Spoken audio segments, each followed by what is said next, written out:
l-20 sena tal-Ikirix minn April fuq 1.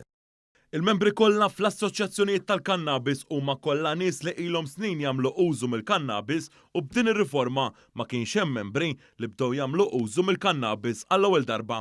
Dan intqal f'laqgħa ta' informazzjoni ġurnalisti li ġiet indirizzata mis-Segretarju Parlamentari għar-Riformi Rebecca Buttigieg u l-Ministru għall-Politika Soċjali u Drittijiet tat-Tfal Michael Falzon. Hawnhekk tħabbar li minna l-erba' li ġej l-awtorità l-użu responsabbli tal-kannabis l-Arok se tibda kampanja edukattiva dwar il-liġi tal-użu responsabbli tal-kannabis.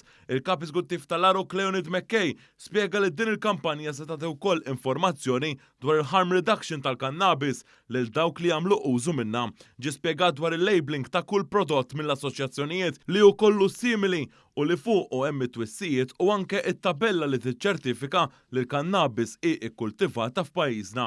McKay spjega li l-awtorità sal-lum ħarġet 7 liċenzji għall-assoċjazzjonijiet li 3 minnhom diġà qed joperaw b'250 membru f'kull assoċjazzjoni. Qed naraw li matul l-aħħar xhur kellna ħafna persuni li saqsu, hemm ħafna miżinformazzjoni, hemm ħafna persuni li ma femux biżżejjed il-liġi u allura l-awtorità. Flimkien anke wkoll ma set qatt tara twieġeb għal ċertu mistoqsijiet. Fejn nistampih il-kannabis?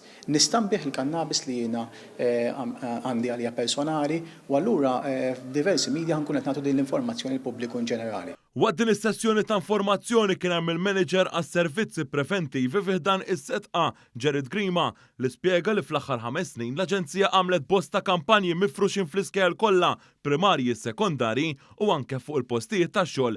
Ġie spjegat li s-sena skolastika li għaddiet il-kampanja edukattiva laħqet aktar minn 13,000 student kemm tal-primarja u tas-sekondarja. Ma dawn ukoll kien hemm kampanja fuq il-medja soċjali li tilħaq lil bosta żgħażagħ u adulti.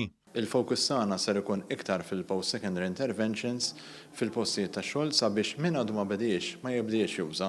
Imma naturalment hemm ukoll min diġà beda juża u allura nadukawh kif jista' juża mod aħjar biex iħares is-saħħa u s-sigurtà tiegħu. Fl-aħħar mill-aħħar programmi tagħna ivarjaw sabiex jagħtu iktar ħiliet biex nistgħu inkampaw f'dawn is-sitwazzjonijiet u biex ikollna l-iktar informazzjoni korretta u sostenibbli. Is-Segretarju Parlamentari Buttigieg sostniet li hu ta' sodisfazzjon li Malta kienet l-ewwel pajjiż li daħlet din il-liġi responsabbli u hemm pajjiżi oħrajn fosthom il-Ġermanja li qed isegwu il-liġi lokali.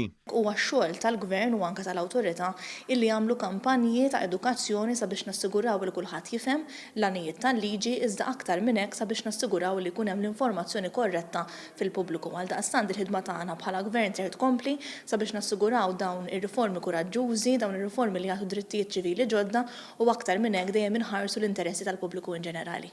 Min-naħa tiegħu il-Ministru Michael Falzon sostna li l-Gvern Malti u kommess fuq il-prevenzjoni mis-sustanzi u anke mal-alkoħol daqskemm fil-kura li tingħata bl-aħlas.